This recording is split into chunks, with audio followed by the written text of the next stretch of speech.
There's a lot I'm going to get to here, and I'm going to be honest with you right now. There's a pretty good chance you should probably turn off the TV right now, because a lot of what I'm going to say is going to be difficult to hear. You know, that's what I do. I say things that are difficult to hear. That's never going to change, and I'm not sorry. I don't care if you're offended. It doesn't bother me in the least. That's who I am. That's how the show has always been. Back when COVID first got here and they announced 15 days to slow the spread, and I watched everybody, including most of the right, say, yes, be safe. And I said, you're all freaking nuts. These people are going to wreck us. Our health, our mental health, our economy, they're going to destroy everything if you give them these powers. Everyone yelled at me for weeks and told me I was a nut job and I wanted grandma to die. And then about a year or two later, everyone came and said, oh, okay, Jesse, yeah, I guess you were right. So this is another one of those situations where I'm going to say some things that are difficult to hear. I just want you to know you're welcome to email me, but I don't care if you're offended. I don't care. Is that clear? It's not your mommy's show. It's your daddy's show. Trump's trial date was announced today. Now, what trial date? What are we talking about? In Trump's D.C. case, his judge is Chutkan. You're going to hear her name a lot. Chutkan. Who is this Chutkan? She's an Obama appointee. She's also an absolute card-carrying communist of the worst kind. She's been presiding over January 6 cases for a couple years now. She's the one who's been throwing people in dark holes for the rest of their lives. Over sentencing people. That's Judge Chutkan. You could not build, as Julie Kelly has come on the show before and told us, you could not build a worse judge for Trump to be facing. Now, let's go over something when it comes to Trump's legal issues. There's some confusion on the right about what exactly is going on, because you know there's a New York indictment, you know that, and then there's the D.C. indictment, which is kind of two things, D.C. and Florida, and then there's the Georgia indictment, and you're seeing a lot of this from the right. You're seeing a lot of, they're coordinating all this. These prosecutors are coordinating. That's actually not true. That would actually be better than what it is. You see Alvin Bragg in New York City. He's not coordinating with Jack Smith in D.C., who's the prosecutor there. And he's not coordinating with Fani Willis in Georgia. They're not coordinating. They're competing. That's what makes this so bad for Trump. They're all communist apparatchiks, Alvin Bragg, Jack Smith, Fani Willis. They're all communist apparatchiks, and if you've ever studied communism in any place, you understand that they're constantly competing with each other, in many cases eating each other to get a better seat at the table, a better spot on the Central Committee, if you will. You want to read something fascinating about that? Go read after the death of Lenin, what took place in the Soviet Union, all the jockeying for position. I want this, I want that, he's bad, no, he's good. What's happening with Trump is these communist apparatchiks are competing with each other. Who can be the one that hurts Trump the most? Who can be the one who hurts Trump first? What happened today? Well, they announced that March 4th was going to be the date of Trump's trial, the date his trial was going to begin in Washington, D.C.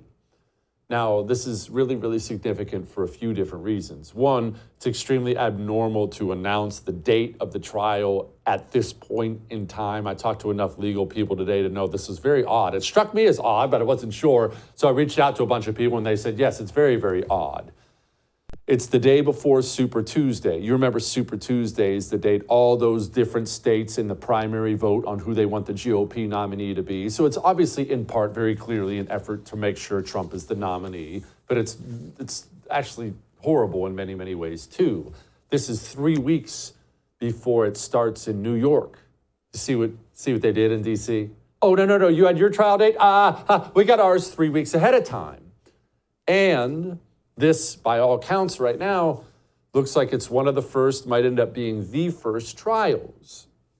Well, keep in mind, and this is going to hurt, the D.C. trial, the D.C. charges, those are the ones that will be used to keep Donald Trump's name off of the ballot.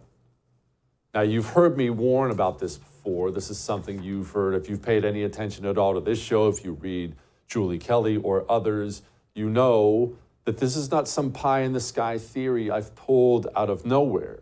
This is something the communists are already planning on, they're already beginning to announce their intention of doing it. The Secretary of State for New Hampshire is already publicly weighing whether or not they will allow Donald Trump's name on the ballot. The Atlantic is already putting out articles saying Trump's name should be taken off of the ballot. Now, again, this is something I want you to hear only the words I say, not what you want to hear, not what you think I'm saying, because I'm going to be very crystal clear. So I'm going to give it to you right between the eyes. You can yell, scream, turn off the TV, send me an email, tell me you hate me. I don't care. I've heard it all before. They're never going to let Donald Trump be president again. The system, our corrupt, hideous, unjust, unlawful system, they're never going to let him be president again. Whether they throw him in prison or make him cop a plea, they're going to take his name off the ballot so it's not possible for him to win. And it doesn't have to be in a bunch of states, remember. You take his name off the ballot in really even one, but definitely two swing states, it's over. Oh, Jesse, we'll just write him in. No, you'll write him in. I'll write him in. Enough people will not write him in to win. We won't be able to win that way. We have a corrupt, evil system. They see Trump as a system disruptor. They're now competing with each other to see who can hurt him the most and hurt him the fastest. Donald Trump's end has already been written. It's not a mystery. Not really, doesn't matter what your opinion on it is or my opinion. I'm sick about the whole thing. I assume you're sick about the whole thing too. But these are the Moscow show trials. The end has already been written. Period. End of story. So, what's another reason why I'm saying things like this? Because I know that's hard to hear. Well, it's not because he deserves it. It's all unjust. It's ridiculous. But because the thing that can stop this, that might stop this, neither of those things are going to happen. Either the GOP, the House GOP, can use this appropriations process that's coming up to defund the DOJ completely. They won't do it. Or AGs, DAs of the red persuasion around the country can begin arresting, indicting Democrats, prominent Democrats, House members, senators, so on and so forth. Now, I know that's an ugly place to be, but there's no chance they back off of what they're doing to Trump without that. And since very clearly that's not going to happen, well, it is what it is. You know what's going to happen? As we watch them do this, as we watch them send Trump to prison, as we watch them take his name off the ballot, as we watch the Moscow show trials, you know what we'll get? We'll get endless calls about double standards and hypocrisy.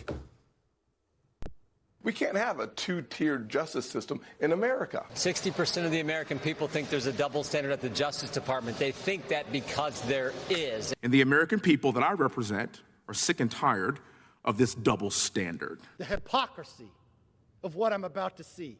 The hypocrisy of what you think you will defend. This is not science. This is hypocrisy. If you know this and nobody looks into this, it reeks of the hypocrisy at the FBI and the Department of Justice.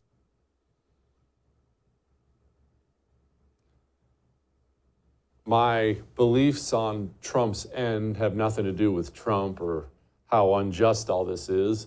My beliefs on this story already being written, they're because our system is disgusting and corrupt.